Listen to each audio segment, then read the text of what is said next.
వ్యాపార అభివృద్ధి ధ్యేయంగా కాకుండా ప్రజలకు సేవ చేయడం కూడా తమ వంతు బాధ్యతని విఎన్ మొబైల్స్ నిర్వాహకులు తెలిపారు.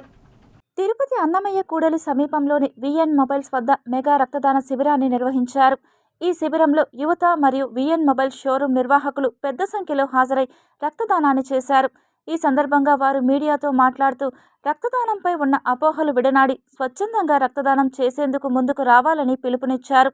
అనేక మంది ప్రసవం సమయం మరియు ప్రమాదవశాత్తు యాక్సిడెంట్ జరిగిన సందర్భాలలో రక్తం అందక ప్రాణాలు కోల్పోవలసిన పరిస్థితి నెలకొందని యువత ముందుకు వచ్చి రక్తదానం చేయాలని ఆకాంక్షించారు. బ్లడ్ డొనేషన్ చేయడం ద్వారా మరొకరి ప్రాణాలను నిలిపిన వారు అవుతామని తెలిపారు. ఒక రక్తపు బొట్టు కూడా మనం సృష్టించలేకపోతున్నాం. ఇది దేవుడిచ్చినటువంటి వరం, ప్రాణం. ఇటువంటి రక్తాన్ని మరొకరు ప్రాణం నిలపడం కోసం రక్తదానం చేస్తున్నటువంటి ప్రతి ఒక్క మనిషి కూడా దేవుడితో సమానమే. మేము పిలిచిన వెంటనే మా కోసం రక్తదానం చేయడానికి వచ్చిన ప్రతి ఒక్కరికి పేరు పేరున ప్రత్యేక ధన్యవాదాలు. విఎన్ మొబైల్స్ ఇది ఒక వ్యాపార సంస్థ మాత్రమే కాదు, మనకు కావాల్సినటువంటి ఎన్నో అవసరాలను తీరుస్తుంది.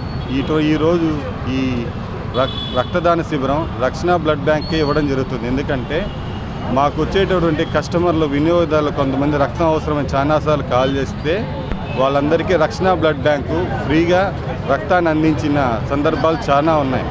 అందువలన రక్షణ బ్లడ్ బ్యాంక్ సౌలభ్యంతో విఎన్ మొబైల్స్ ఈ కార్యక్రమం నిర్వహించడం జరుగుతుంది. ఇది మొదటిసారి మాత్రమే కాదు, ఇది 3వసారి. ధన్యవాదాలు ప్రతి ఒక్క